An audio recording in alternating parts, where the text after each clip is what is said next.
नमस्कार दोस्तों, welcome to M2IQ academy. मैं हूं मनमीत और आप मेरे साथ हैं फाउंडेशन बैच में।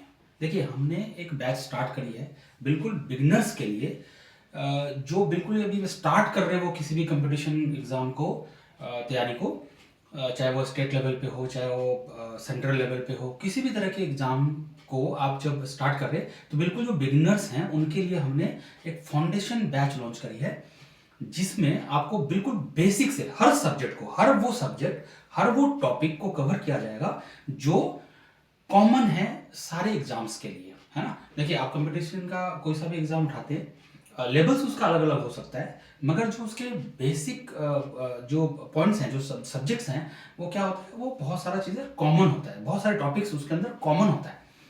तो हम लोगों ने क्या करा, हम लोगों बिल्कुल बेसिक से उसको स्टडी कर रहे हैं, है ना।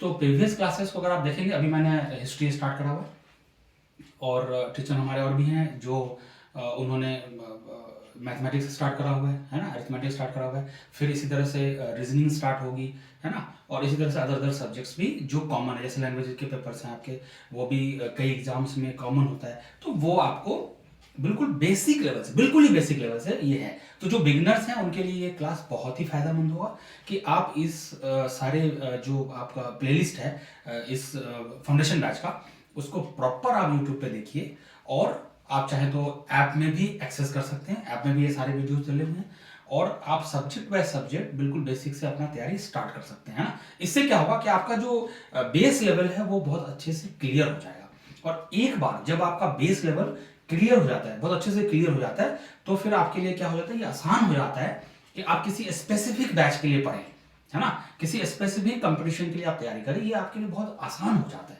क्यों? क्योंकि आपका बेस क्लियर है ना। तो जो बेस क्लियरिंग क्लास आप इसको बोल सकते हैं, फाउंडेशन बैच हमने इसका नाम रखा हुआ है। ये लूसेंट बेस होगा, है ना। लूसेंट का इसमें ज़्यादातर जो पॉइंट्स हैं हमने लूसेंट से ज़्यादा लिया है, फिर और भी अलग अलग बुक से हमने ली है। प्रीवियस ईयर के क्वेश्चंस को हमने ध्यान में रखा है। कुछ क्वेश्चंस मैं आपको जब क्लासेस होती हैं, खत्म होती हैं, तो हर क्लास के लास्ट में आपको जो टॉपिक्स हमने कवर किया उससे रिगार्डिंग आपको बहुत सारे क्वेश्चंस मैं कोशिश करूंगा कि आपको उसमें दिया जाए कि भाई प्री में क्या आ सकता है, मेंस में क्या आ सकता है, मतलब उस टॉपिक से रिलेटेड आपको किस कंपटीशन में क्या आएगा, ये मोटा मोटा देने की कोशिश करूंगा। तो क्या होगा, आपको एक आइडिया लग जाएगा, आपको एक बहुत बढ़िया सा आइडिया लग जाएगा कि हाँ, कंपटीशन में इस तरह की चीजें, क्योंकि देखिए, जब आप बुक को पढ़ते हैं थोड़ा, या कोई आप क्लास करते हैं, कोई स्पेसिफिक किसी कंपटीशन के लिए आप क्लास स्टार्ट करते हैं, है ना, कोई भी कोचिंग इंस्टीट्यूट्स में जाते हैं, कहीं पे भी जाते हैं आप, तो सबसे बड़ी समस्या क्या रहती है कि अगर फाउंडेशन आपका क्लियर ना हो, क्योंकि ऐसा तो है नहीं कि आप हर सब्जेक्ट में एक्सपर्ट होंगे और पहले से ही आप पढ़ रहे होंगे, ऐसा नहीं होता। देखिए, आपके ग्रेजुएशन लेवल में सब्जेक्ट अलग हो सकती हैं, अगर 12वीं लेवल की कंपटीशन का एग्जाम आप कर रहे हैं तो उसमें भी सब्जेक्ट्स अलग अलग हो सकती हैं। तो हर किसी का स्पेशलाइजेशन भी उसके जो एकेडमिक है उसके अंदर अलग होता है।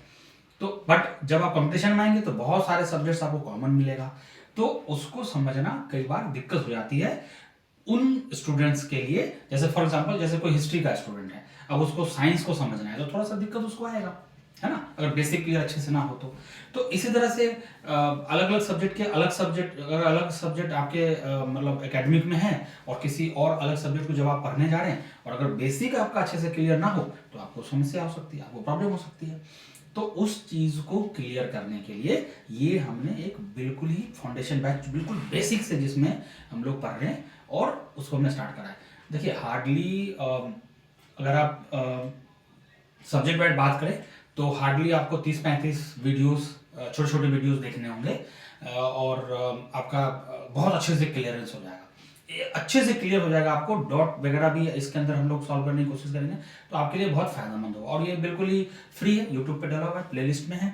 बस आपको करना ये है कि चैनल को सब्सक्राइब कर लेनी है, ताकि रेगुलर आपको ये वीडियोस मिलता रहे।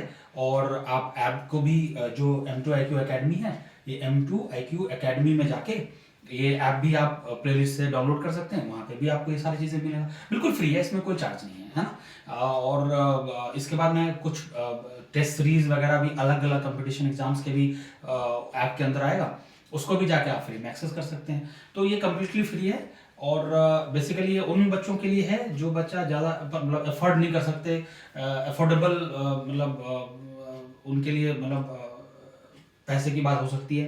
तो ऐसे बच्चों के लिए ये क्या होगा कि बहुत ही सपोर्टिव होगा। तो अभी तो हमारा सारा कोर्सेस आपको क्या है, फ्री मिलेगा। तो आप जाके अच्छे से एक्सेस कीजिए और क्लास बाय क्लास देख लीजिए। देखिए प्रीवियस क्लास में हम लोग हैं Lucent based GK GS foundation batch, है ना, Lucent based GK GS foundation batch history, है ना। तो इसमें हमने जो प्रीवियस क्लासेस करे हैं उस प्रीवियस क्लास को भी एक बार आप देखिए अच्छे से। प्रीवियस क्लास में मैंने हिस्ट्री को कैसे पढ़ा जाए कॉम्पिटिटिव पॉइंट ऑफ व्यू से, इसके बारे में समझाया है। क्योंकि जब आप बहुत ज़्यादा थॉरो पढ़ते हैं तो फिर उसके अंदर से छांटना क्या है, मतलब जरूरत क्या चीज़ का है, ये देखना बहुत जरूरी होता है ना। क्योंकि आपने बहुत पढ़ लिया, ठीक है, बहुत पढ़ लिया, अब पढ़ने के लिए तो ठीक है, हम पीएचडी तो कर नहीं रहे, है ना। अभी हमें तो थीसिस वगैरह तो लिखनी नहीं है भाई, कंपटीशन की एग्जाम देनी है, कंपटीशन एग्जाम देनी है, लेकिन बुक्स तो है अवेलेबल, पढ़ना तो है, बहुत सारा थोरो में लिखा हुआ है। तो अब क्या छांटे, है ना, नोट्स कैसे बनाए, मतलब अगर आप किसी चैप्टर को पढ़ रहे, किसी सब्जेक्ट को पढ़ रहे, उसमें से क्या क्या पॉइंट्स हमारे लिए इंपॉर्टेंट हो सकता है। मेरी कोशिश ये है कि मैं इसमें आपको ये समझा पाऊँ इस क्लास में कि आपको ये चीज़ें इस तरीके से पढ़नी है, ये चीज़ें आपको पॉइंट आउट करनी है, ये आपको नोट्स बनानी है, और फिर आपको उसके ऊपर रिवाइज करनी है। फिर इस तरह के क्वेश्चंस आएंगे, उस क्वेश्चंस को आपको डील करनी है और प्रैक्टिस करनी है। तो ये बेसिक चीज़ें इसमें जो फाउंडेशन बैच है इसमें समझाने की कोशिश हो रही है ना। सारे टीचर्स अपने अपने फील्ड के जो भी टीचर्स यहाँ पे आएंगे, अलग अलग क्लासेस देंगे, अलग अलग सब्जेक्ट्स के एक्सपर्ट्स होंगे, वो आपको उसी तरीके से बिल्कुल बेसिक से समझाएंगे कि भाई आपको क्या करना है। ठीक है, चलिए आगे बढ़ते हैं। पुराने क्लास में जो इससे प्रीवियस क्लासेस हैं उसके अंदर में मैंने हिस्टोरिकल रिसोर्स के बारे में आपको समझाया था कि भाई हिस्ट्री को कैसे पढ़ते हैं। पहली बात तो ये टाइमलाइंस, फिर टाइमलाइन को मतलब कैसे टाइम को डिफाइन करते हैं, ये सब बताया। फिर आपको बताया कि भाई सोर्सेज क्या क्या होते हैं, कि भाई हिस्ट्री को आज के टाइम में हमने प्रीवियस चीज़ों को कैसे समझा, उसके बारे में जो आर्कियोलॉजिकल रिसोर्स हैं, है ना, जो हिस्टोरिकल रिसोर्स हैं, जो टेक्सचुअल जो रिसोर्सेस हैं हमारे पास, तो उन सबको मैंने प्रीवियस क्लासेस में समझाया है ना। अब आज से हमारी स्टार्टिंग होगी जो कि होगी प्री हिस्टोरिक पीरियड, है ना। और इसके अंदर प्री हिस्टोरिक पीरियड अब एक्चुअल जो आज से स्टार्ट होनी है हमारी जो हिस्ट्री कैसे अगर आप बात करें तो आज से हमारा प्रॉपर क्लास स्टार्ट हो रही है ना। इसके अंदर सबसे पहले हम लोग देखेंगे ह्यूमन इवोल्यूशन, है ना। इसके अंदर हम लोग सबसे पहले देखने वाले ह्यूमन इवोल्यूशन। तो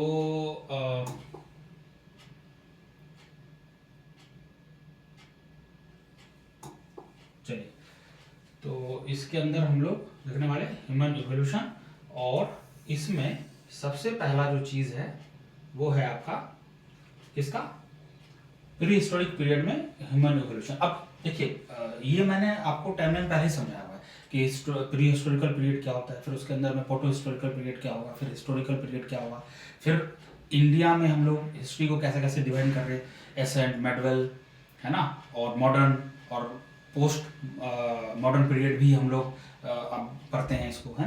तो ये सब मैंने प्रीवियस क्लासेस में ऑलरेडी समझाया। अगर आप उसको अच्छे से देखेंगे तो आपको बहुत मजा आएगा, और आप जाके उसको देखिए, आपको बहुत अच्छे से क्लैरिटी होगी, समझ में भी आएगा, है ना।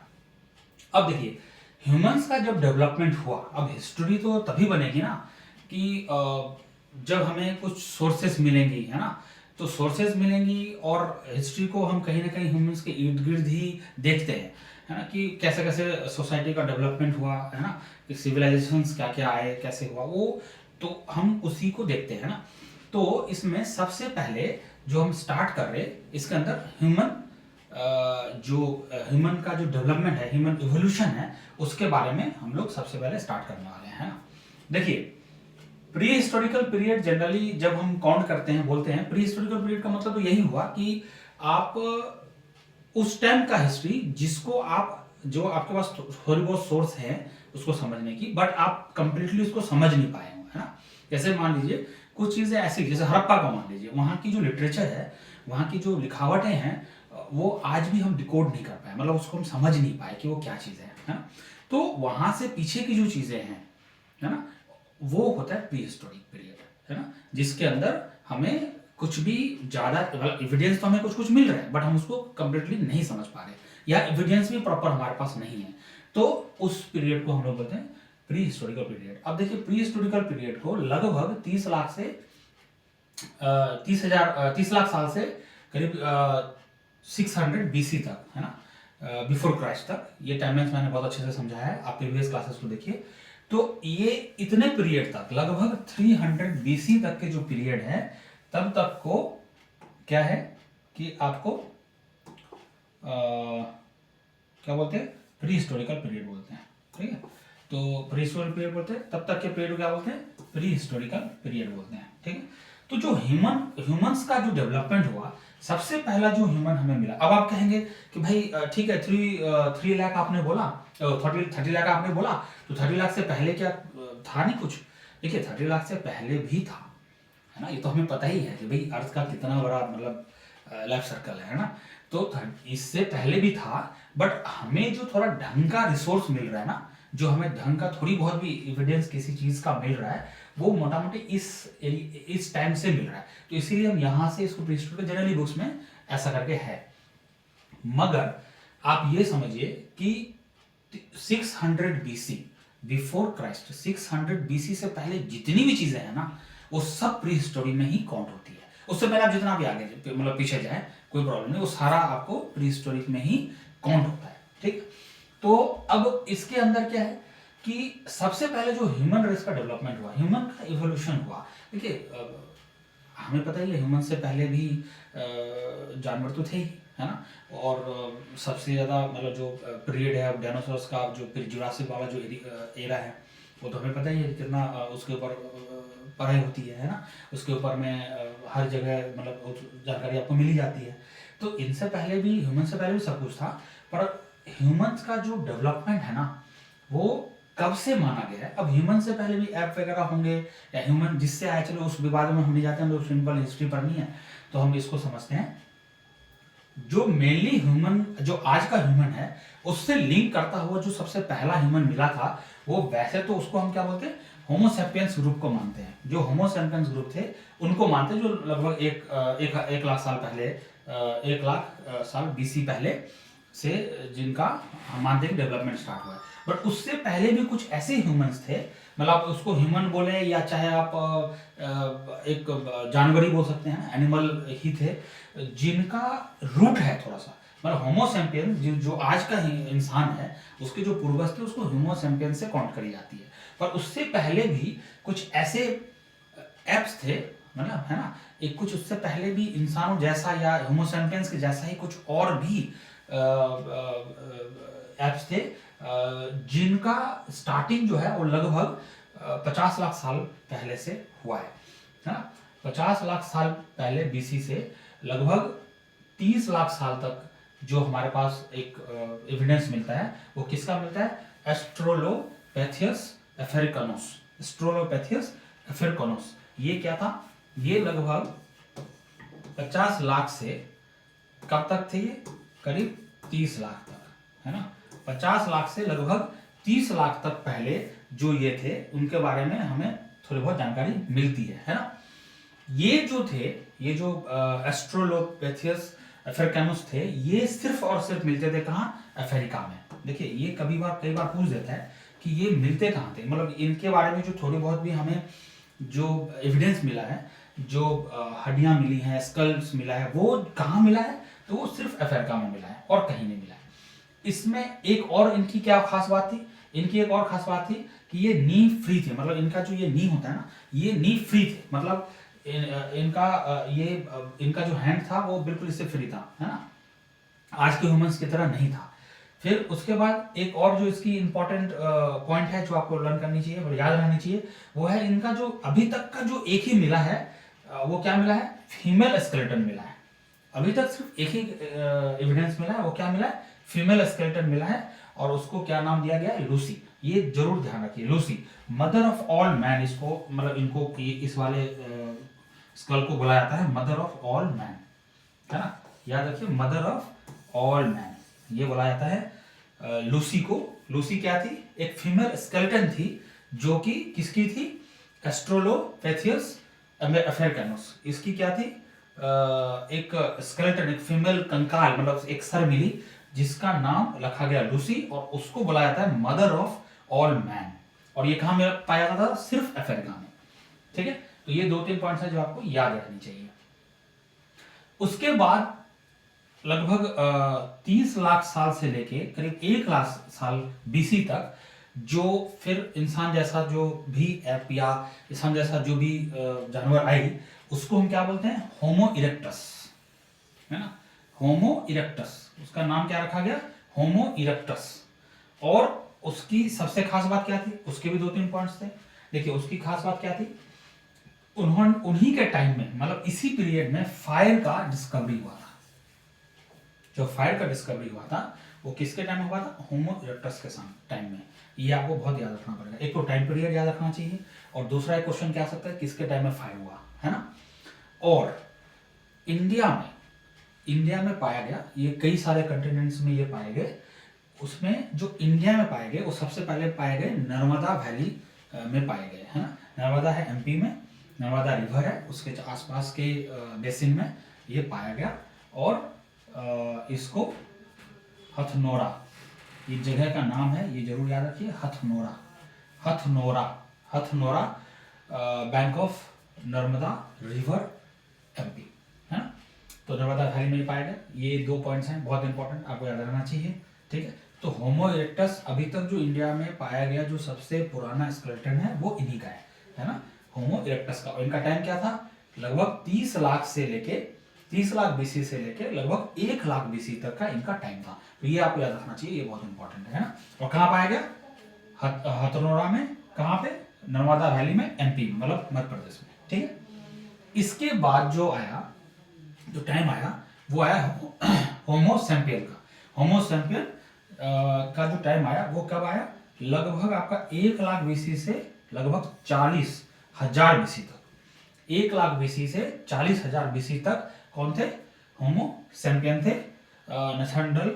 और इनका जो ये जो पाया गया है वो आपको जर्मनी में, इसका सबसे पुराना जो अवशेष है, जो इसका स्कल है, अवशेष है, वो कहाँ पे पाया गया? जर्मनी में पाया गया। हालांकि ये और भी प्लैनेट के कई सारे एरिया में पाए गए हैं, ठीक है?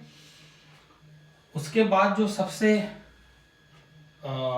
जो आधुनिक वाला है, मतलब इन ह्यूमन रेस में जो सबसे आधुनिक वाला, आधुनिक इन द सेंस कि जो आज का ह्यूमन है, आज के ह्यूमन का जो सबसे नजदीक वाले जो भी पूर्वज हैं, होमो जो जो पूर्वज हैं, उनका नाम था क्या? होमो सैम्पियन। होमो सैम्पियन, सैम्पियन, है ना? ये कहाँ कितने टाइम में थे? ये थे 40,000 से लेके लगभग 40,000 से लेके 10,000 बीसी तक। 40,000 से लेके 10,000 बीसी तक। और ये ह्यूमन के मॉडर्न जो आज का ह्यूमन है उसके सबसे करीबी रिश्तेदार माने जाते हैं, है ना? ये हमारे सबसे करीबी बिल्कुल जो स्पीसीज हैं वो हैं। और इनका भी आपको ये पूरा वर्ल्ड वाइड, ये हर जगह पाए गए हैं। आप धरती पे कहीं पे भी देखिए तो ये पाए गए हैं। और सबसे बड़ी बात यह है कि इन्हीं से बाकी के जो भी आज के ह्यूमंस धरती पे अलग अलग जगह पे अलग अलग थोड़े बहुत टाइप्स के, मतलब अलग अलग उसके हैं ना, टाइप्स के हैं, अगर आप देखेंगे तो वो सब इन्हीं से बना हुआ है ना? अलग अलग एरिया में अलग अलग जो वहाँ के इन्वायरमेंट है, इन सब के वजह से जो अलग अलग डिफरेंसेस इंसानों के अंदर दिखावट के हिसाब से आया है, तो वो सब अलग बना है, मगर ये सबका रूट इसी से है ना? होमो सैम्पियन से, होमो सैम्पियन सैम्पियन, इसको 2 बार बोला जाता है, होमो सैम्पियन सैम्पियन, है ना? तो ये आप ध्यान रखना। उसके बाद आपका है ये वाला पार्ट आपका हो गया। उसके बाद देखिए इसके ऊपर भी थोड़ा सा और जानकारी अच्छे से लेते हैं कि इनके क्या क्या पॉइंट्स इंपॉर्टेंट है, ये हम लोग देख लेते हैं। आइए इसके पॉइंट्स को देख लेते हैं। ये जो चार्ट है वो आपके लिए काफ़ी इंपॉर्टेंट है, तो आप इसको अच्छे से सेव कर लीजिए। इसमें जो डाटाज दिए हुए हैं इन्हीं में से क्वेश्चंस बनता है, और इसके बाहर तो कुछ आना है नहीं। मोटा मोटी इस वाले जो टॉपिक है उसमें से आपको ये, इस चार्ट को आप अगर प्रॉपर सेव कर ले, नोट कर ले अपने नोट्स में, तो आपको काफ़ी है ना? इसका एक बार आप अच्छे से स्क्रीनशॉट या तो ले लीजिए या फिर इसको प्रॉपर नोट कर लीजिए, ठीक है? तो यही 5 जो मैंने आपको अभी बताया कि वो कहाँ किस टाइम पीरियड उनका क्या था, और किस एरिया में वो पाए जाते थे, और उनका जो पाया गया अभी तक का जो सबसे जो एविडेंस है वो क्या है, वो इसके अंदर लिखा हुआ है। और उन्होंने उनकी जो कुछ जो मेन बातें हैं इनसे रिलेटेड वो इसके लास्ट वाले कॉलम में लिखा हुआ है ना। ठीक है, इसको देख लीजिए आराम से। इसके बाद आते हैं हम लोग लैक्टिक एज पे, है ना, या स्टोन एज पे। देखिए आप लोगों ने बहुत बार ये चीज़ सुना होगा, स्टोन एज, है ना, ये आप लोगों ने जरूर सुना होगा। जो भी तैयारियों में आ रहे हैं या जो भी थोड़े बहुत इंटरेस्ट लेते हैं पढ़ाइयों में और हिस्ट्री में जिनका थोड़ा भी इंटरेस्ट है, स्कूल टाइम में भी आप लोगों ने ये सब जरूर सुना होगा। स्टोन एज के बारे में सुना होगा, है ना, पाषाण काल, है ना। स्टोन एज का मतलब क्या होता है? पत्थर, है ना, उसी को बोलते हैं लैथिक। लैथिक उसी को बोलते हैं, पत्थर को ही लैथिक बोला जाता है। तो जो स्टोन एज था वो लगभग 30 लाख साल से लेके 1000 साल बीसी तक को क्या माना जाता है? स्टोन एज माना जाता है। देखिए कंफ्यूज मत होइएगा, पीछे जो हमने देखा था उसमें और इसमें आप कंफ्यूज मत होइएगा। पीछे की अगर आप इस वाले पोजीशन को देखेंगे तो ये हमने जो ह्यूमन रेस डेवलप हुई उनके टाइमिंग्स बताया था, है ना। लेकिन जब से ये होमो इरेक्टस मिला है तब से पीरियड को जब आगे काउंट करते हैं आप, तो उसी के अंदर में आपको क्या आ रहा है? ये लैथिक एज स्टार्ट हो रहा है ना। तो लैथिक एज अगर आप देखें तो स्टार्ट कब से हो रहा है? लैथिक एज स्टार्ट हो रहा है लगभग 30 लाख बीसी से लगभग 1000 बीसी तक के पीरियड को हम लोग क्या बोलते हैं?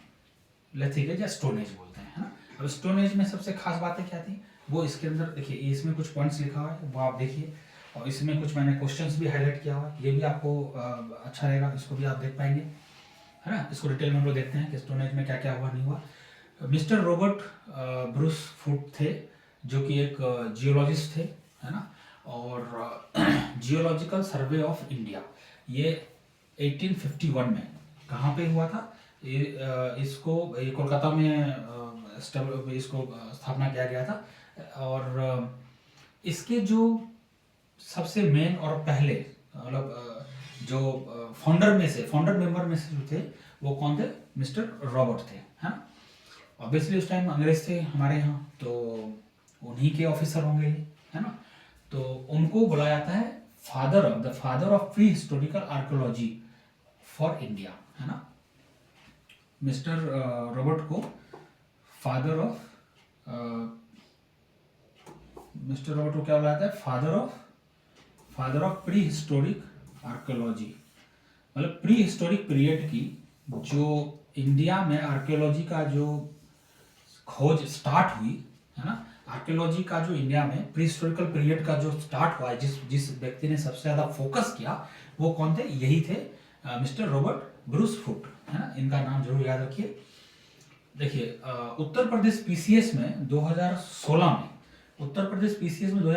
में ये पूछा हुआ है कि हु वाज मिस्टर फुट, है ना। सेम टू सेम ऐसे क्वेश्चन था, हु वाज मिस्टर फुट, ये क्वेश्चन पूछा गया है उत्तर प्रदेश पीसीएस में।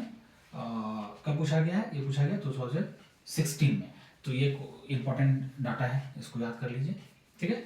इन 1863 he discovered a hand axe in a gravel pit at पलावरम, है ना, डिस्ट्रिक्ट ऑफ तमिलनाडु, है ना।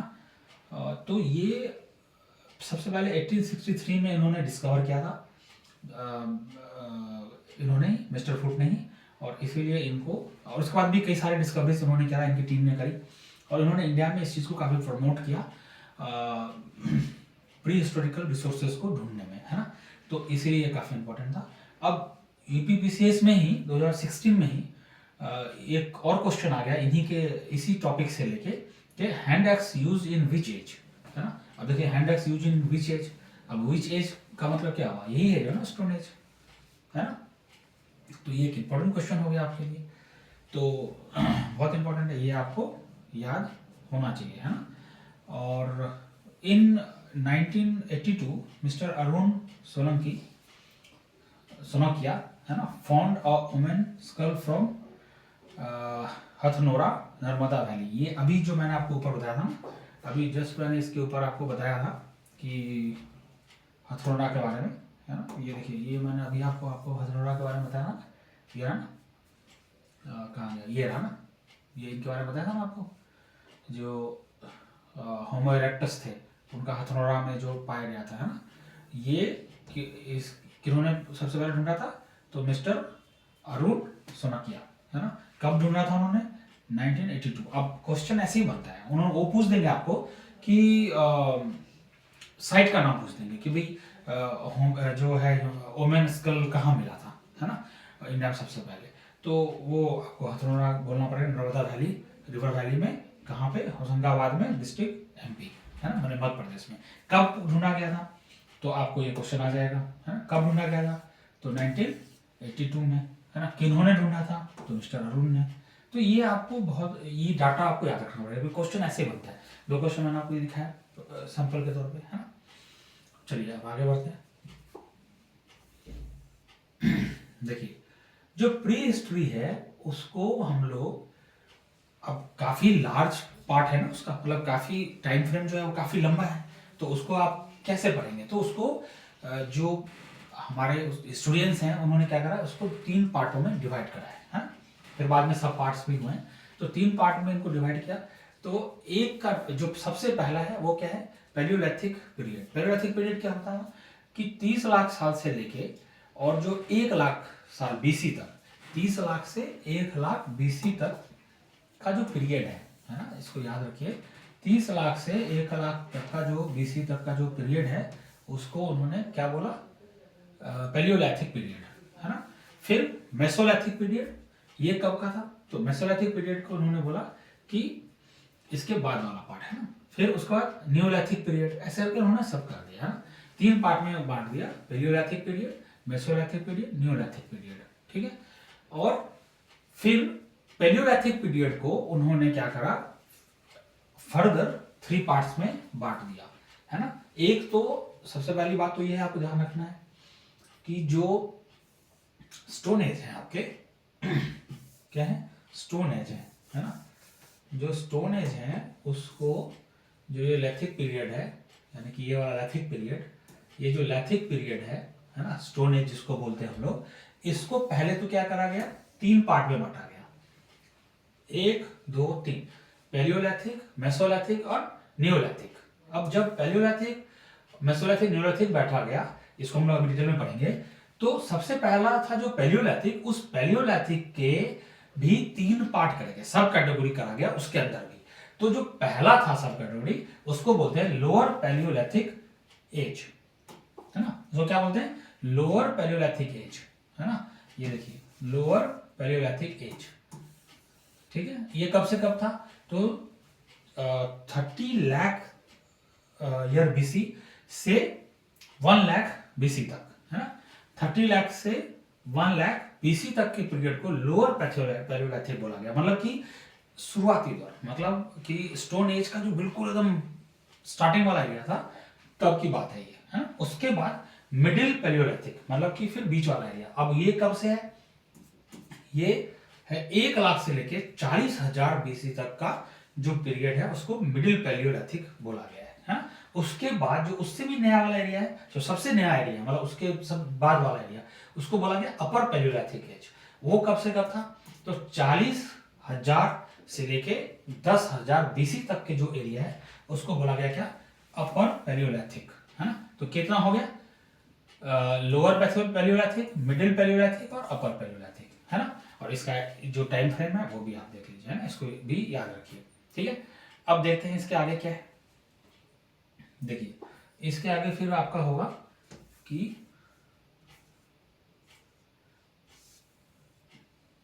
पैलियोलिथिक एज, है ना।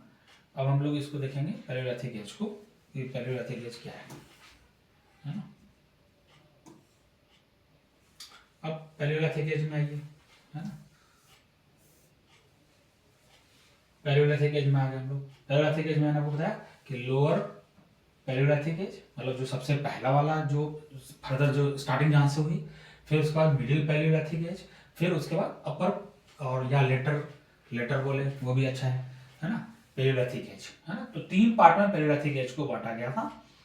और इसकी जो टाइम फ्रेम है वो ये रहा, जो पहला वाला है जो लोअर पैलियोलिथिक एज है, मतलब पैलियोलिथिक एज का जो स्टार्टिंग है वो कितने से कितने था? तो लगभग 30 लाख से लेके 1 लाख बीसी तक, है ना। फिर जो मिडिल वाला एरिया था, पैलियोलिथिक का जो मिडिल का एज था, जो मिडिल टाइम था, उसको क्या बोला गया, 1 लाख बीसी से लगभग 40,000 बीसी था।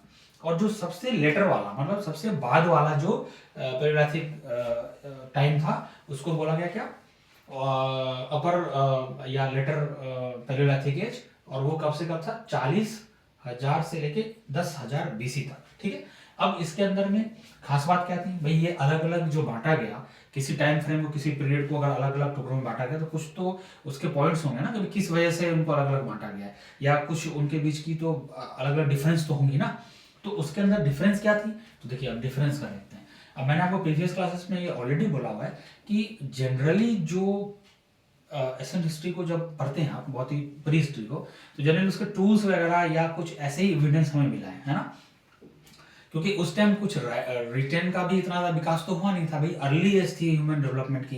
तो लेकिन हाँ, टूल्स वगैरह शिकार जो भी करते थे वो शिकारी थे, जो शिकार करते थे, तो धीरे धीरे उनमें टूल्स बनाने की जो है नॉलेज आई, है ना। तो उसके अलग अलग टाइम फ्रेम में जब उसके अंदर इम्प्रूवमेंट्स आया, जैसे टूल बनाया, कुछ और भी उससे मिलता जुलता चीज़ें बनाई, या अपनी जरूरत की कुछ और चीज़ें बनाई, क्या होना था भाई, खाने के लिए उनको क्या चाहिए था भाई, खेती तो करना नहीं था, तो उनको तो जनरली क्या था, उनको शिकार करना था। शिकार करना था तो कुछ तो चाहिए, है ना, कुछ तो उनको ऐसा औजार चाहिए जिससे वो या तो शिकार कर पाए, या फिर उस शिकार किए हुए चीज़ को काट सकें, खा सकें, ऐसा करके कुछ, है ना। और तो मेनली जो चीज़ें थी टूल्स के ऊपर ही फोकस हुई, मतलब टूल से ही समझ में आया कि उस टाइम के लोग क्या थे, मतलब हिस्टोरियंस ने उससे ही आइडिया लगाया और रिसर्च हुई। तो जो लोअर या फिर जो बिल्कुल अर्ली वाला जो पैलियोलिथिक एज था, पैलियोलिथिक एज का मतलब आपको पहले ही समझाया हूं, है ना। लेथिक मतलब है आपका क्या, पत्थर, है ना, स्टोन एज जिसको बोलते हैं। और पैलियोलिथिक मतलब कि स्टोन एज में भी 3 पार्ट, है ना। सबसे पहले वाला मतलब बहुत ही प्राचीन वाला, है ना, एज स्टोन एज, फिर मिडिल वाला स्टोन एज, और फिर उसके बाद वाला स्टोन एज। जो सबसे पहले वाला स्टोन एज था उसको भी 3 पार्ट में बांटा गया, उसी को हम लोग बोल रहे हैं क्या, early palaeolithic age, middle palaeolithic age, upper palaeolithic age, है ना। उसको भी 3 पार्ट में बांटा गया, सबसे पहला वाला जो स्टोन एज था उसको। अब उसके बीच में डिफरेंस क्या है, तो डिफरेंस है कि जो उनके हैंड एक्स वगैरह, या उनकी जो कुल्हाड़ी, या आपके उनको कुछ काटने की जो उनकी सामान थी, है ना, उसकी जो धार थी, है ना, वो हल्की बनी थी, एक साइड से बनी थी, हल्की बनी थी, है ना। तो उसको मतलब स्टार्टिंग थी, मतलब ये सब भी कोई औजार वगैरह बनाने की भी स्टार्टिंग एज थी, समझो आप कि टाइम थी। तो उस वाले एज को जब बिल्कुल स्टार्टिंग वाली थी, उस वो किसमें थी, अर्ली पैलियोलिथिक एज में है। ये तो कॉमन सेंस समझने में भी की भी चीज़ है कि भाई ऑब्वियसली जब स्टार्टिंग होगी तो स्टार्टिंग में तो एकदम से बढ़िया वाला चीज़ तो नहीं बन जाएगा ना, वो तो स्टार्ट होगी तो सिंपल सा ही बनेगा, राइट। तो धीरे धीरे उसके अंदर इंप्रूवमेंट आएगी, है ना। तो वो इंप्रूवमेंट इनके अंदर भी आया। फिर उन्होंने क्या करा कि परतदार, है ना, परतदार उपकरण बनाना उन्होंने शुरू किया, इम्प्लीमेंट्स मेड ऑफ फ्लैक, है ना। परतदार मतलब उन्होंने क्या करा कि पहले वाले में तो चलो एक सिंपल सा टुकड़ा, जैसे मान लो पत्थर लिया उन्होंने, है ना। अब पत्थर को काट के, मतलब पत्थर को तोड़ के, वो थोड़ा सा नुकीला या हल्का फुल्का कटने लायक थोड़ा सा एज, क्योंकि पत्थर वैसे भी तोड़ोगे, कभी अगर आप गाँव वगैरह में गए हो या कभी मौका मिला होगा तो आप देखना, आप अगर जैसे ईंट वगैरह ही आपको मिल जाए, है ना, अब उसको जैसे आप नीचे फेंक दिया आपने, या किसी एक से दूसरे को तोड़ा, तो क्या होगा, थोड़ा सा एज सा तो बन ही जाता है ना, ऑटोमेटिक बनेगा। तो उस एज को वो यूज करते थे, तो वो पहला वाला पीरियड था। दूसरा वाला पीरियड क्या था, तो वो परतदार, मतलब एक तो जो उनके हथियार है उसमें थोड़ी बहुत उन्होंने क्या करा, कार्विंग करना शुरू किया, मतलब उसको थोड़ा सा और पॉलिश करना शुरू किया, एज जो है थोड़ा सा उनका और थोड़ा हल्का शार्प होना शुरू हुआ, राइट, दोनों तरफ होना शुरू हुआ। तो वो वाला पीरियड था इसके अंदर। जो लास्ट वाला था, लेटर वाला था, वो क्या था, धार वाले औजार होते थे उनके, है ना, ब्लेडेड होते थे, मतलब उस टाइम उन्होंने धार करना अच्छे से सीख लिया था। जो सबसे लेटर वाला जो पीरियड था, मतलब 40,000 बीसी के आसपास, 40,000 बीसी के बाद उन्होंने क्या करा, उसमें धार करना, मतलब उसको अच्छे से एकदम शार्प बनाना सीख लिया था, राइट। तो अब ये देख सकते हैं आपके पास ये एविडेंस है, ये वाला जो पीरियड देख रहे हैं ना, पत्थर का टुकड़ा, ये मोटा मोटा टुकड़ा जैसा ही था, है ना। फिर धीरे धीरे उन्होंने दोनों तरफ थोड़ा सा शार्पिंग करना शुरू किया। अगर आप इसको देखें, इस वाले को देखिए, ये देख रहे हैं, थोड़ा सा कोना इसका शार्प हो रहा है अच्छे से, है ना। फिर इस वाले टूल को देखिए आप, बिल्कुल शार्प है, इसमें आपको अच्छे से समझ में आएगा। पहला एक टुकड़ा है ना, पहला एक टुकड़ा है, फिर धीरे धीरे उन्होंने इसके अंदर शार्प करना शुरू किया, ठीक है। फिर उन्होंने उनको समझ में आया कि नहीं, काटने के लिए थोड़ा सा और पतला करना पड़ेगा, राइट। तो उन्होंने ऐसा करना शुरू किया। तो ये वाला चीज आप देख सकते हैं, ठीक है। इसको अच्छे से देखिए, आपको थोड़ा और क्लियरिटी हो जाएगी कि इस तरह के औजार उनके, पत्थरों के टुकड़े उनके होते थे, राइट, जो आदि मानव थे, ऐसा बोल रहे हैं आप उनको, ठीक है। फिर इसके आगे थोड़ा सा और आगे बढ़िए। अब जो एग्जाम पॉइंट ऑफ व्यू से जो सबसे इंपॉर्टेंट चीज है वो एक तो ये थी ही, एक तो मैंने जो ये पॉइंट्स आपको बताया है, ये वाले, ये 3 पॉइंट्स तो थी कि भाई उस टाइम क्या मिलता था, है ना, औजार किस एज में कैसा वाला औजार था, वो तो एक तो पॉइंट है ही। अब इसके अंदर जो सबसे एक इम्पॉर्टेंट चीज है एग्जाम पॉइंट ऑफ व्यू से, वो क्या है कि इनके साइट्स, कि हमारे एग्जाम, अब तो एग्जाम पॉइंट ऑफ व्यू से पढ़ रहे हैं ना, एक तो समझ था जो डेवलप कर ली, अब क्या है, अब एग्जाम में क्या पूछेगा, तो एग्जाम में पूछेगा कि ये इससे रिलेटेड साइट्स को बताओ आप, है ना, कोई भी एज बता दिया या कोई सी साइट का नाम बता देंगे, जैसे सोहन रिवर वैली, है ना, ये पंजाब में, पाकिस्तान में है, जो आज का पाकिस्तान है, पाकिस्तान में जो पंजाब वाला एरिया है उसके अंदर एक रिवर है जिसको बोलते हैं सोहन रिवर। तो सोहन रिवर वैली के बारे में पूछ सकते हैं कि किस, वहां से जो एविडेंस मिली है वो किस एज के लिए है ना, तो लोअर पैलियोलिथिक एज के लिए, है ना। तो ये इसके अंदर देखिए साइट के बारे में जानकारी है, जैसे इंडिया में कश्मीर वैली में, है ना, और नर्मदा वैली में मिला ही है, आपको पता ही है, और बेलन वैली ये यूपी में है, इलाहाबाद। तो जो यूपी के एग्जाम की तैयारी जो बच्चे कर रहे हैं तो उनको लिए ये यूपी वाला साइट ज़्यादा इंपॉर्टेंट हो रहा है, हो जाता है। वैसे तो सारे इंपॉर्टेंट है, आपको तो ये मोटा मोटी जो इंपॉर्टेंस है, देखिए इसके अलावा भी और है, ऐसा नहीं कि यही है, पर ये जो मेन साइट्स हैं जो किसी न किसी एग्जाम में पूछा गया है पिछले कुछ 10 एक सालों में, तो उनको जो प्राइमरली जो पूछा गया है, जो रिपीट हुआ है, उनको इसके अंदर डाटा में मैंने लिया है।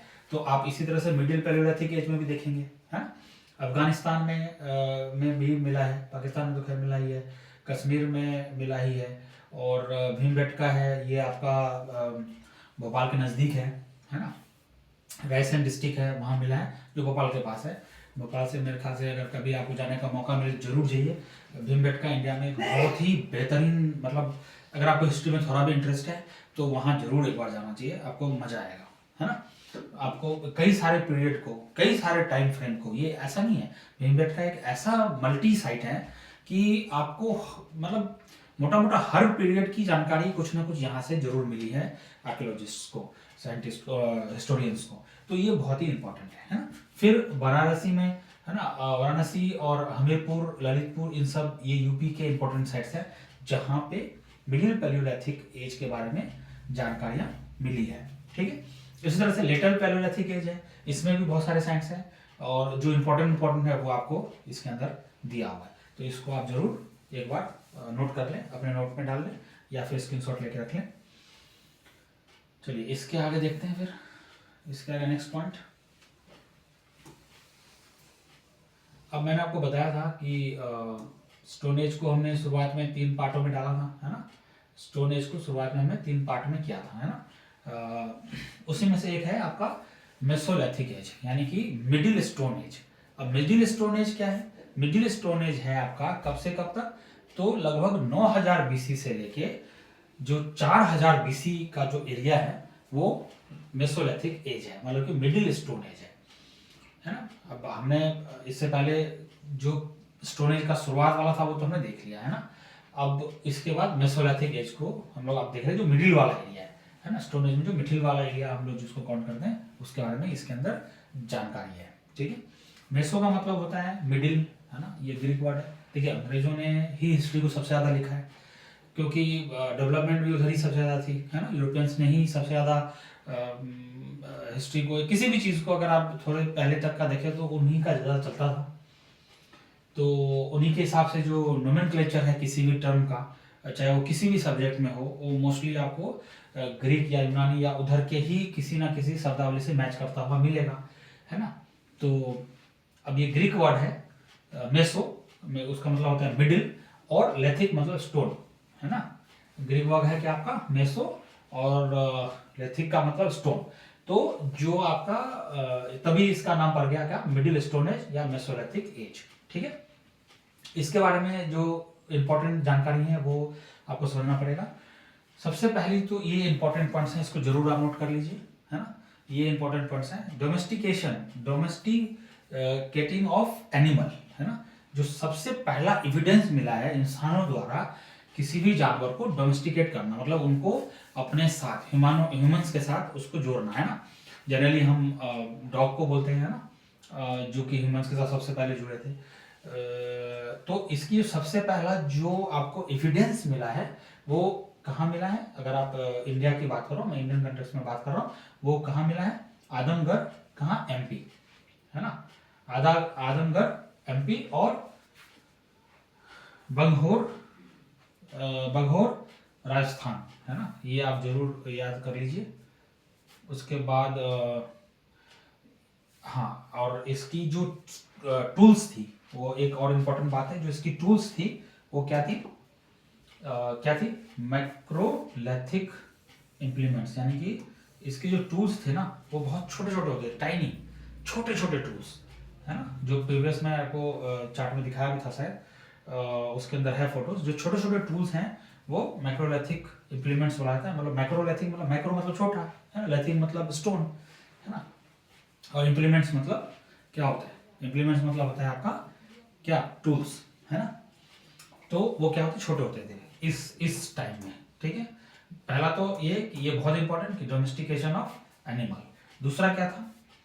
जो वहाँ ये जो मेसोलिथिक वाले जो लोग थे, वो सबसे पहला ऐसा एविडेंस मिला है कि सबसे पहला टाइम इसी पीरियड में था जब इंसानों को दफन करना शुरू किया गया, है ना। बट पहले क्या होता था कि जैसे कोई भी उनके ग्रुप में से एक तो थोड़ी बहुत ग्रुपिंग उनका था रहने का, है ना। तो अगर कोई उनके बीच में से कोई अगर डेथ होता था तो ऐसे ही मतलब फेंक देते थे, ऐसे ही कहीं छोड़ देते थे। पर ये पहला वाला टाइम है, मेसोलिथिक एज में ही ऐसा होके आया कि लोगों ने क्या करा? उसको गाड़ना शुरू किया, है ना, दफन करना शुरू किया। तो सबसे पहले जो इस तरह का एविडेंस मिला है इंडिया में, वो कहाँ मिला है? महदाहा में, जो कहाँ है? प्रतापगढ़ यूपी, है ना। महदाहा, प्रतापगढ़ यूपी। यहाँ पे आपको ऐसा कई सारे साइट्स मिले हैं जहाँ पे इस तरह के हमें क्या मिला? कब्र मिला, एक तरह से ये समझिए आप, है ना। सरे नाहर राय, ये भी बहुत, हाँ ये भी बहुत इंपॉर्टेंट है, ये जरूर आप सरे नाहर राय और महदाहा, प्रतापगढ़ यूपी, जरूर याद रखिए। ये बहुत ही इंपॉर्टेंट पॉइंट है इसके अंदर, और ये बहुत सारे एग्जाम्स में पूछा हुआ है। ये तीनों पॉइंट्स ना काफी रिपीट हुआ है। मैं आपको पीछे आगे दिखाऊंगा क्वेश्चन, आप देखेंगे कि ये पॉइंट्स आपके कई बार रिपीट हो चुके हैं, है ना। और इसके मेसोलिथिक का साइट, क्योंकि ये दो ही चीज इंपॉर्टेंट है, एक तो उस टाइम के टूल्स, एविडेंस, और प्लस आपको साइट, तो ये जरूर आपको पता होना चाहिए। तो ये साइट आप जरूर इसको याद कर लीजिए, नोट कर लीजिए, वेरी इंपॉर्टेंट। चलिए इसके आगे देखते हैं। उसके बाद नियोलैथिक। नियो मतलब नया, है ना। ये तो देखो वर्ड से ही समझ में आ रहा है। न्यू मतलब क्या होता है? नया। नियोलैथिक मतलब नया, यानी कि न्यू स्टोन एज, है ना। अब न्यू जो स्टोन एज था वो आपका कब से कब तक का था? तो लगभग 7000 बीसी, है ना, 6-7 हजार बीसी से लेके करीब 1000 बीसी तक का जो पीरियड है उसको न्यूलैथिक पीरियड बोला जाता है। अब देखिए कई बार क्या होता है ना, पीरियड ना आपस में थोड़ा बहुत लैग भी होता है, क्योंकि एग्जैक्ट डेट तो पता होता नहीं है ना। चाहे कितना भी एविडेंस मिले, हमारे को अभी भी हम एग्जैक्ट डेट तो नहीं बता सकते ना, क्योंकि बहुत लंबा फ्रेम ऑफ टाइम है। तो उसको क्या है, कई बार थोड़ी बहुत ओवरलैप होता है, तो कभी आप ये कंफ्यूज ना हो जाओ कि यार ये पीछे में तो कुछ और था, फिर इसमें ये ओवरलैप क्यों हो रहा है। तो ये थोड़ा बहुत होता है ना। कुछ सालों का मतलब कुछ सालों क्या मतलब कुछ पीरियड का आपको ओवरलैपिंग दिखेगा, ठीक है। तो नियोलैथिक जो एज है, जो न्यू स्टोन एज है, वो लगभग 7000 बीसी से लेके, लगभग 7000 बीसी से लेके, ये कब तक का था? 7000 बीसी से लेके 1000 बीसी तक, 7000 बीसी से लेके 1000 बीसी तक का जो टाइम फ्रेम था उसको नियोलैथिक न्यू स्टोन एज बोलते हैं, ठीक है। अब इसके भी कुछ इंपॉर्टेंट पॉइंट्स हैं। देखिए सबसे पहले जो इस वाले जो टाइम फ्रेम था नियोलैथिक वाला या न्यू स्टोन एज वाला, जो 9000 करीब 7000 BC से स्टार्ट हुआ था, उसमें इंसानों ने, ह्यूमंस ने एग्रीकल्चर करना सीखा था। ये 3 बहुत इंपॉर्टेंट वर्ड, बहुत बार पूछ लिया, बहुत बार। और इससे रिलेटेड क्वेश्चन तो मतलब ऑलमोस्ट समझिए कि प्री हिस्ट्री से अगर कोई क्वेश्चन आए और ये ना हो, मतलब कम ही चांस होता है। ठीक है, एग्रीकल्चर, एनिमल हस्बेंड्री और फिक्स्ड हैबिटेट। मतलब सबसे बड़ी बात यह है कि एग्रीकल्चर उन्होंने करना सीख लिया था। इस टाइम के जो इंसान थे वो क्या सीख लिया था? एग्रीकल्चर। ठीक है, एनिमल हस्बेंड्री मतलब उन्होंने एनिमल को पालना सीख लिया था। देखिए, डोमेस्टिकेशन करना एक अलग चीज है कि भाई आप उसके साथ रह रहे हैं, लेकिन हस्बेंड्री का मतलब ये होता है जैसे आप उनको पाल, जैसे गाय पालना सीख लिया है ना, और उनसे दूध या उन लेना, मतलब उपयोग करना शुरू किया है ना। फॉर एग्जांपल जैसे आपने सपोज करो कि आपने पोल्ट्री फार्म खोल ली, तो पोल्ट्री फार्म जो हो गया वो क्या हस्बेंड्री के अंदर आ गया है ना। तो एनिमल हस्बेंड्री उन्होंने करना सीख लिया, मतलब उनको पालतू के साथ साथ उन्होंने उससे उपयोग करना है, या उनको अपने आसपास रखना है, उनको प्रॉपर एक तरह से जैसे फार्मिंग कर रहे, तो उस वो करना सीख लिया था उन्होंने। ठीक है, फिक्स हैबिटेट, सबसे बड़ी बात की फिक्स हैबिटेट। पहली बार इंसानों ने एक जगह ग्रुपिंग में रहना सीख लिया था। पहले क्या था? घुमंतु कुटिया, घूमते रहते थे सारे के सारे। फिर इस एज में आके कुछ लोगों ने क्या करा? फिक्स होकर रहना सीख लिया। फिक्स होकर रहने का मतलब क्या? उनका एक मतलब एक बस्ती सा बन गया है, एक कबीला बन गया, 10 20 50 घरों का एक समूह सा बन गया। ठीक है, तो ये वो वाला टाइम था जब लोगों ने स्टेबल होकर रहना सीख लिया है ना, एक जगह फिक्स होकर रहना सीख लिया। क्यों? क्योंकि उनको एग्रीकल्चर आती थी। अभी खाने के लिए, शिकार करने के लिए उनको कहीं जाना होता था ना, तो वो तो प्रॉब्लम था ही नहीं, एग्रीकल्चर सीख ही लिया उन्होंने। एनिमल हस्बेंड्री भी उन्होंने सीख ली, भाई पालतू जानवर पहले से सीखा ही हुआ था उन्होंने, और अब उनको उपयोग में लाना, अपने फायदे के लिए उपयोग में लाना भी सीख लिया उन्होंने, है ना। और फिर उनके पास क्या दिक्कत थी? मूव करने की जरूरत ही नहीं थी, जरूरत खत्म हो गई मूव करने की, तो फिक्स हैबिटेट हो गया उनका, है ना। आपस में रहना सीख लिया उन्होंने। क्यों? क्योंकि देखिए, लड़ाई तभी होगी ना जब आपको किसी चीज की कमी होगी। जब उनके पास खाने का कमी रही नहीं, है ना, आसपास की सराउंडिंग उनके पास उस टाइम, अब आज की तरह तो था नहीं कि भाई मैं इतना जमीन कैप्चर कर लूँ, मैं उतना जमीन कैप्चर कर लूँ, वो वाली सिस्टम भी थी नहीं, क्योंकि चारों तरफ जमीन ही जमीन, सब कुछ था, प्राकृतिक बहुत सुंदर थी, सब कुछ अवेलेबल था आसपास ही, तो कुछ करने की जरूरत ही नहीं थी। तो फिर उन्होंने एक जगह क्या करना शुरू कर दिया? हैबिटेट हो गया, मतलब एक जगह उन्होंने स्टेबल हो गया वो। ठीक है, और क्रॉप कल्टीवेशन का जो सबसे पुराना साइट जो मिलता है वो कहाँ मिलता है? मेहरगढ़ को मिलता है। मेहरगढ़ ये बोलन डिस्ट्रिक्ट बलूचिस्तान में है, पाकिस्तान, है ना। आज के टाइम में जो पाकिस्तान है वहाँ पे मेहरगढ़ है, जहाँ पे ये देखिए जो बोलन वैली है ना, ये बहुत जरूर रखिए, याद रखिए, बहुत बार ये आएगा। बोलन वैली कहाँ पे है? बलूचिस्तान, पाकिस्तान में है, जहाँ पे जो बहुत इम्पोर्टेंट है प्री हिस्ट्री को पढ़ने के लिए, है ना। ये बार बार कई जगह आएगा, ये आपको उसको याद रखना चाहिए। ठीक है, और यहाँ पे क्या था? सबसे पहले जो पता करा गया वो क्या था? बार्ले और वीट। इंडियन सब कॉन्टिनेंट में जो सबसे पहले बोया गया था ना, जो सबसे पहले बोया गया था वो क्या था? बार्ले और वीट। ये क्वेश्चन में पूछा गया, ये कई बार पूछा गया कि सबसे पहले क्या बोया गया, है ना, या किस चीज का एविडेंस मिला। तो बार्ले एंड वीट, ये इंडियन सब कॉन्टिनेंट की बात कर रहा हूँ मैं ना। अगर आप वर्ल्ड की बात करें तो paddy was found in where. अब जो नया डाटा एक मिला है उसके अंदर ये जो पैडी है वो पाया गया है कहाँ?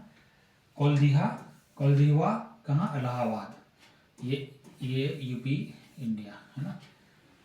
कोलदीवा इलाहाबाद कहाँ? वो क्या पाया गया? पैडी पाया गया। ऊपर वाले में क्या पाया गया था? Barley and wheat.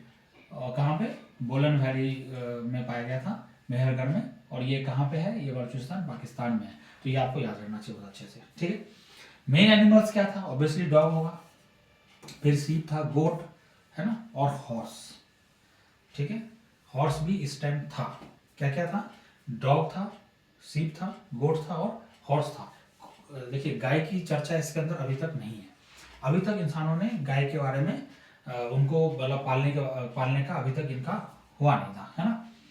तो ये भी ध्यान रखना। कई बार क्या होता है कि आपको लिख देगा कॉ, ऑप्शन में कॉ दे देगा और फिर बोलेगा न्यूलिथिक पीरियड में ये था, है ना, ये एनिमल्स थे।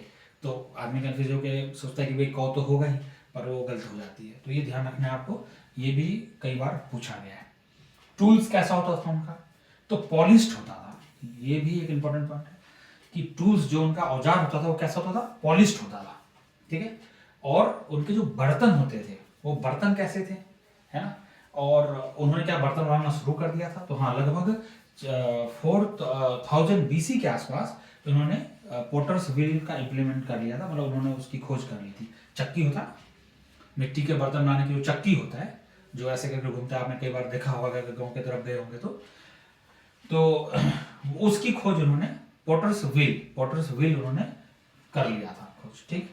तो सबसे इंपॉर्टेंट इस वाले पीरियड के जो साइट है न्यूलिथिक पीरियड के, वो है मेहरगढ़ बलूचिस्तान, ऑब्वियसली जो हमने ऊपर भी देखा अभी, और फिर इंडस वैली में भी मिला है ना। ब्रुज होम कश्मीर में मिला है। ये भी साइट आपको बहुत बार सुनने को मिलेगा, ब्रुज होम, एक बार याद कर लीजिए। ब्रुज होम कहाँ था, कश्मीर में है। और मेहरगढ़ है ना, ये सब तो यूपी में है, ठीक है। महागरा ये कहाँ, यूपी में। तो ये भी आप याद जरूर रखना है इसको, ये इम्पोर्टेंट है, ठीक है। अब देखिए इसके आगे चलते हैं, न्यूलिथिक साइट्स को हमने देख लिया। अब देखते हैं चाल्कोलिथिक एज। अब ये चाल्कोलिथिक एज क्या है, बहुत अच्छा टॉपिक है, इसको भी थोड़ा अच्छे से समझते हैं। देखिए अब हमने स्टोन एज को देखा, स्टोन एज के हमने 3 पार्ट देखा, फिर जो पहला वाला पार्ट था उसके भी हमने 3 पार्ट देखा, सब पार्ट्स देखे। फिर हमने उसके टाइम में देखा कि हमें क्या क्या मिलता है, राइट। अब क्या था कि लगभग 3500 BC से लेके 1000 BC का जो एरिया था, फिर ओवरलैपिंग, आप वो पीछे वाला देखोगे बोलोगे न्यूलिथिक में तो आपने 7000 से 1000 बोला था, फिर 3500 से 1000, देखिए ओवरलैपिंग है ना। वो पीरियड्स ओवरलैपिंग होती हैं। अब जब एक पीरियड खत्म होने वाली रहती है तो ऐसा नहीं होता कि एकदम से खत्म हो गया और दूसरा चीज स्टार्ट हो गया, नहीं, धीरे धीरे वो पीरियड खत्म होती है, फिर उसके खत्म होने से पहले एक दूसरा चीज स्टार्ट हो रहा होता है, ठीक है। फिर जो दूसरा चीज स्टार्ट होता है वो स्पीड में आगे जाता है, ये वाला चीज खत्म हो जाता है, ऐसा करके वो आगे बढ़ता है, समझ रहे हैं आप। तो जब ये आपका न्यूलिथिक का जो चल रहा था, न्यूलिथिक का जो एंड वाला पीरियड था, उसी टाइम आपका जो 3500 से लेके लगभग 1000 BC का जो एरिया है, जो टाइम है, उसको क्या बोलते हैं, चाल्कोलिथिक एज। अब चाल्कोलिथिक एज क्या होता है, देखिए इस टाइम क्या हुआ था, लगभग 3500 BC के आसपास, जस्ट इसके आसपास ही हड़प्पा सिविलाइजेशन भी स्टार्ट हुआ था, वो हमें देखेंगे। तो उसी टाइम के आसपास क्या हुआ था, इंसानों ने स्पेशली इंडियन कंटेंट में अगर मैं बात करूं तो लोगों ने क्या चीज का खोज कर लिया था, लोगों ने खोज कर लिया था किसका, कॉपर का। ये टर्निंग पॉइंट था क्योंकि ये पहला मेटल था जो इंसानों ने खोज करी थी। क्या खोज करी थी सबसे पहला, कॉपर। और कॉपर को चाल्को बोला जाता है ग्रीक वर्ड में। मैंने आपको बताया कि ज्यादातर जो आपके जो नोमेनक्लेचर है किसी भी चीज का, वो चूंकि अंग्रेजों की ने सबसे पहले हिस्ट्रीज और ये सब चीजें लिखी हैं, वही डेवलप थे सबसे ज्यादा। तो क्या है कि उन्होंने अपने हिसाब से नोमेनक्लेचर को लिखा है। तो इस वाले पीरियड को, जिस पीरियड में सबसे पहले कॉपर मिला था, उस पीरियड को बोला गया उन्होंने क्या, कॉपर को क्या बोलते थे, चाल्को। और चूंकि पत्थर का भी यूज तो था ही, क्योंकि अभी अभी तो मिला था ना कॉपर, तो पत्थर का भी यूज था, तो कॉपर भी मिल गया। अब उससे कुछ कुछ बनाना शुरू किया उन्होंने, और पत्थर का बनाना तो था ही, क्योंकि अभी बिल्कुल ही उसको हटाने के लिए इतना कुछ अभी मतलब प्रॉपर कॉपर मेटल्स का और सपोर्ट मिला नहीं था। तो कॉपर के साथ जब स्टोन वाला औजार भी इंसान यूज कर रहे थे, उस वाले पीरियड को बोलते हैं क्या, चाल्कोलिथिक। चाल्को मतलब कॉपर और क्या, स्टोन। लेथिक मतलब स्टोन, अभी देखा था हमने। और चाल्को मतलब क्या, कॉपर और स्टोन, यानी कि चाल्कोलिथिक एज। और ये कब से कब था, तो 35 BC से कब, 1000 BC तक। 35 BC से 1000 BC तक का जो टाइम फ्रेम था उसको क्या बोलते हैं, चाल्कोलिथिक एज। अब इससे भी अच्छा खासा क्वेश्चन आता है ना, क्योंकि ये स्टोन एज का लास्ट वाला पार्ट है ना, बिल्कुल लास्ट वाला पार्ट है। और इसी टाइम चूंकि हड़प्पा सिविलाइजेशन भी आ गया था हमारे पास, है ना, ऑलमोस्ट इसी टाइम, तो इसलिए ये वाला पीरियड थोड़ा सा इंपॉर्टेंट हो जाता है, इसको अच्छे से समझना जरूरी है। अब इसमें सबसे इंपॉर्टेंट पॉइंट्स क्या क्या हैं, तो सबसे इंपॉर्टेंट पॉइंट्स हैं कि first metal discovered by human was copper, है ना। एक तो ये पॉइंट बहुत इंपॉर्टेंट है, first metal that was discovered by human was क्या, कॉपर, ठीक है, राइट। उसके बाद लगभग उसके बाद later bronze was made by mixing. अच्छा, ये जो ब्रॉन्ज एज भी इसको बोलते हैं, चलिए हम आगे भी डिस्कस करेंगे, है ना। कॉपर ब्रॉन्ज एज भी थोड़ा बहुत और आगे चल के इस पीरियड को मतलब थोड़ा सा और आगे बढ़ेंगे, 35 से थोड़ा सा आगे बढ़ेंगे तो उसको कॉपर ब्रॉन्ज एज भी बोलते हैं, क्योंकि जब कॉपर उनको मिला तो कॉपर को मिक्स करके उन्होंने ब्रॉन्ज करना, मतलब कॉपर में और भी कुछ कुछ चीजें मिक्स करके उन्होंने ब्रॉन्ज बनाना सीख लिया, है ना। मिक्सिंग कॉपर एंड टीन, है ना, और जिंक और एंड लेड। क्या क्या मिक्स करते थे, कॉपर के साथ उन्होंने क्या करना शुरू किया, जिंक, टीन या फिर जिंक और एंड लेड, मतलब इतनी सारी चीजें जब वो मिक्स करते थे, कॉपर, टीन या फिर जिंक और लेड, जब ये करते थे तो इनको क्या मिल गया, ब्रॉन्ज मिल गया, ठीक है। और ब्रॉन्ज से भी उन्होंने फिर उसके बाद उसको इम्प्लीमेंट करना शुरू किया, उससे भी उन्होंने औजार वगैरह या अपनी ज़रूरत की चीज़ें बनाना शुरू किया। चूंकि खेती भी आ गई थी तो प्लगिंग वगैरह के लिए भी इसकी यूज होती होगी, या कटाई वगैरह के लिए यूज होती होगी, फ्लैशेस मतलब मांस वगैरह काटने के लिए भी उनको चाहिए होता हुआ, है ना, और शिकार करने के लिए भी चाहिए होता, तो ये वाला था, ठीक। सो सबसे पहले क्या है, स्टोन एज, है ना। स्टोन एज के बाद क्या, स्टोन एज को फिर कॉपर एंड ब्रॉन्ज, ठीक है। फिर कॉपर ब्रॉन्ज से क्या आया, हड़प्पन, ठीक है। और हड़प्पन से फिर क्या आया, आयरन एज, है ना। आयरन एज के बारे में भी पढ़ेंगे। तो स्टोन से आया कॉपर या ब्रॉन्ज एज इसको बोलिए, फिर इससे आया क्या, कॉपर ब्रॉन्ज से आया क्या, हड़प्पन, और हड़प्पन से आया फिर क्या, आयरन, ठीक है। हड़प्पन से क्या आया, आयरन। सबसे पहले स्टोन एज, स्टोन एज के बाद फिर कॉपर एज, कॉपर या ब्रॉन्ज एज, फिर उसके बाद हड़प्पन और फिर उसके बाद आयरन। ये चार एज, जो ये चार एज है इसके बारे में थोड़ा अच्छे से हमें जानना होता है, ठीक है। स्टोन को भी हमने देखा, कॉपर एंड ब्रॉन्ज एज जो लास्ट वाला पीरियड था जिसको चालकोलिथिक भी बोलते हैं, है ना। फिर उसके बाद उसी के आसपास हड़प्पन भी स्टार्ट हो गया था, तो हड़प्पन एज हो गया। फिर उसके बाद आयरन एज आया, ठीक है। आयरन एज मतलब जब आयरन की फाइंडिंग हो गई, है ना। कॉपर या ब्रॉन्ज तो तब आया ना जब कॉपर और ब्रॉन्ज की फाइंडिंग हुई, मतलब लोगों ने उसको पता कर लिया, फिर उसको मतलब यूज करना सीख लिया। फिर उसके बाद जब आगे चल के उन्होंने आयरन यूज करना सीख किया, मतलब इसके बाद उन्होंने आयरन ही सीखा यूज करना, और फिर उसके बाद तो काफी ह्यूज डेवलपमेंट हुआ ह्यूमन रेस के अंदर। आयरन के आने के बाद कहा जाता है कि आयरन अगर नहीं होता तो हो सकता है कि डेवलपमेंट और भी थोड़ा स्लो होता, और आज जिस स्थिति में हम हैं उस स्थिति में शायद होते भी नहीं। लेकिन आयरन के आने के बाद आयरन को माना जाता है ह्यूमन रेस को सबसे ज़्यादा डेवलप करने वाली जो कोई फैक्टर थी, तो वो ये थी फाइंडिंग ऑफ या यूजेस ऑफ आयरन, है ना। Chalcolithic as divided into 3 parts, ये भी आप थोड़ा सा ध्यान इसको देख लीजिए। चालकोलिथिक एज जो था वो 3 पार्ट्स में इसको डिवाइड करते हैं। Chalcolithic as divided into 3 parts. अब चालकोलिथिक एज जो ऊपर वाला मैंने आपको बताया ना अभी कि 35 चालकोलिथिक एज का मैंने बताया था ना आपको कि 35 से एक सेकेंड,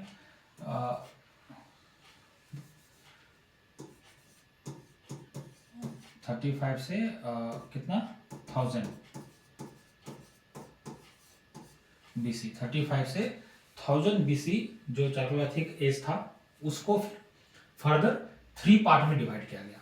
किस किस पार्ट में, तो प्री हड़प्पन, अब मैंने आपको बताया कि भाई हड़प्पन एज भी ऑलमोस्ट उस टाइम स्टार्ट हो गई थी, तो प्री हड़प्पन मतलब हड़प्पा से जस्ट पहले, है ना, मोटा मोटा माना जाता है लगभग 3500 से 2500 BC जो है वो प्री हड़प्पन पीरियड है।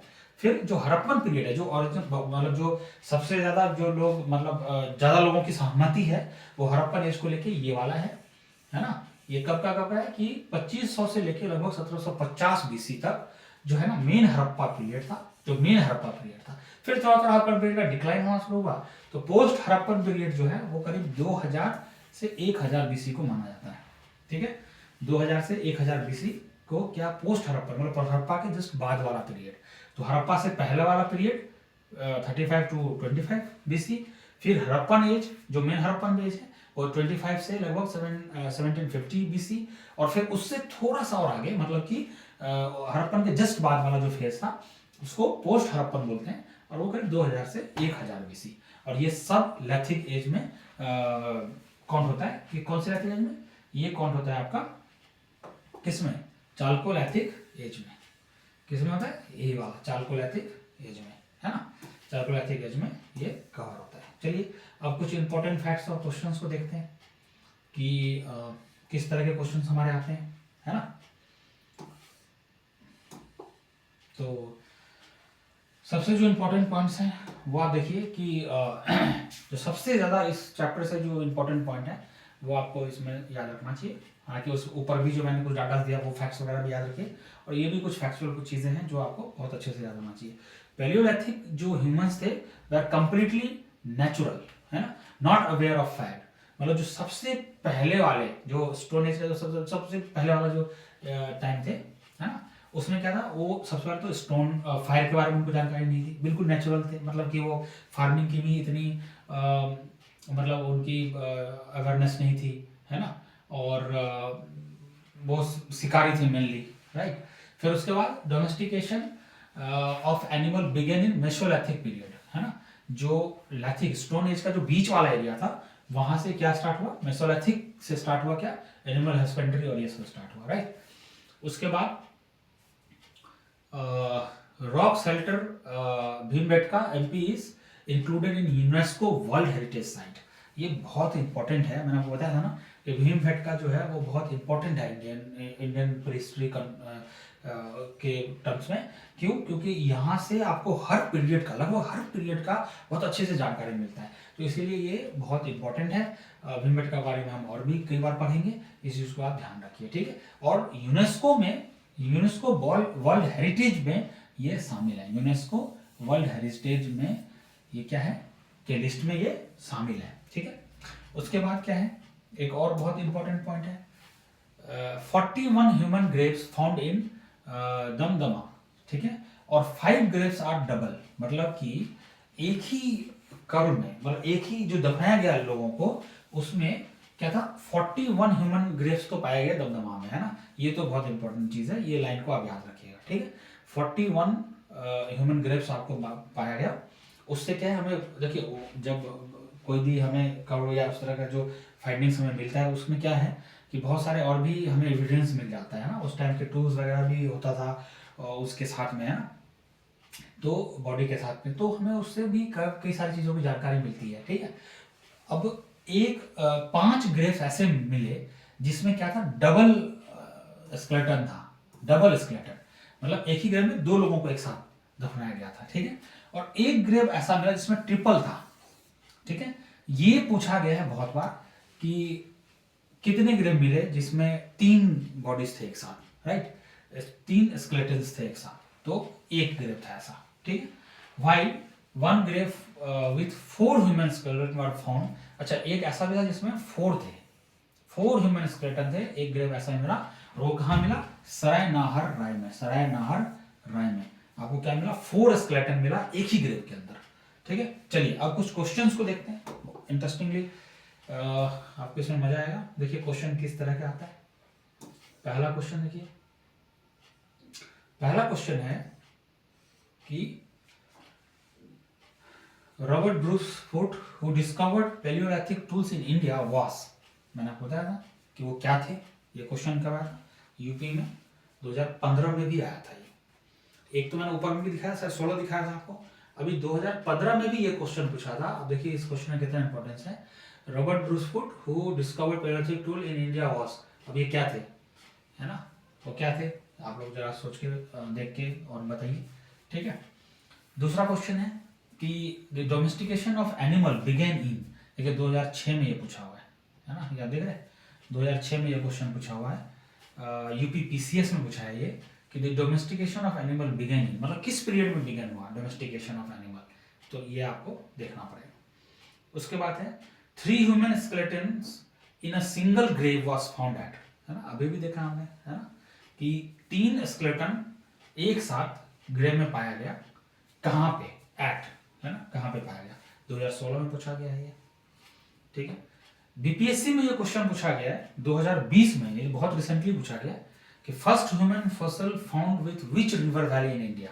देखिए ये भी हमने बहुत अच्छे से देखा है, और मैं जब आपको ये बता रहा था ऊपर, तभी आपको कई बार हाईलाइट किया कि आप इसको जरूर याद रखिए। फर्स्ट ह्यूमन फॉसिल, है ना, स्केलेटन, कहाँ पाया गया? River valley in which river valley in India, India में किस रिवर वैली में फर्स्ट ह्यूमन स्केलेटन पाया गया? ठीक है, तो ऊपर के क्लासेस को देखिए और इस क्वेश्चन को, टॉपिक्स को देखिए और इस क्वेश्चन को सॉल्व कीजिए। बहुत अच्छे क्वेश्चन है, इस तरह के क्वेश्चन आते हैं तो आपको एक रफ आइडिया हो जाएगा कि डाटा जब हम पढ़ रहे होते हैं तो हमें किन डाटा को फोकस करना चाहिए, किसको लर्न करना चाहिए, किसको नोट बनानी चाहिए। इससे आपको बहुत अच्छा सा आइडिया मिल जाता है। आप यूट्यूब चैनल पे प्लेलिस्ट में जाके सारे फाउंडेशन बैचेस तो देख ही सकते हैं, कोर्सेज देख सकते हैं, ठीक है, जो कि फ्री है बिल्कुल। कंप्लीट सारे सब्जेक्ट्स का जो भी कॉमन पॉइंट्स हैं सारे एग्जाम्स का, उसके हिसाब से जो कॉमन टॉपिक्स हैं उसके हिसाब से जो सब्जेक्ट्स हैं वो प्लेलिस्ट में बना हुआ है, तो फ्री ऑफ कॉस्ट है। आप ऐप पे भी जा सकते हैं, M2IQ एकेडमी का ऐप है ना, M2IQ एकेडमी, है ना, ये M2IQ एकेडमी के ऐप पे आप जाइए, इसको प्लेलिस्ट से डाउनलोड कर सकते हैं। M2IQ एकेडमी प्लेलिस्ट से डाउनलोड कर सकते हैं और यूट्यूब पे लाइक और सब्सक्राइब कर लीजिए, दोस्तों के साथ शेयर कर लीजिए, और जो भी इस तरह के वीडियोस हमारे आते रहेंगे तो आपको टाइम टू टाइम मिलता रहेगा। और इसको एक बार बेसिक, बिल्कुल बेसिक से है स्टार्टिंग हमारी, तो एक बार बहुत अच्छे से इसको देखिए, फिर जब आप किसी स्पेसिफिकली किसी कंपटीशन में लगेंगे तो आपको इसका बहुत सपोर्ट मिलेगा। Thank you so much.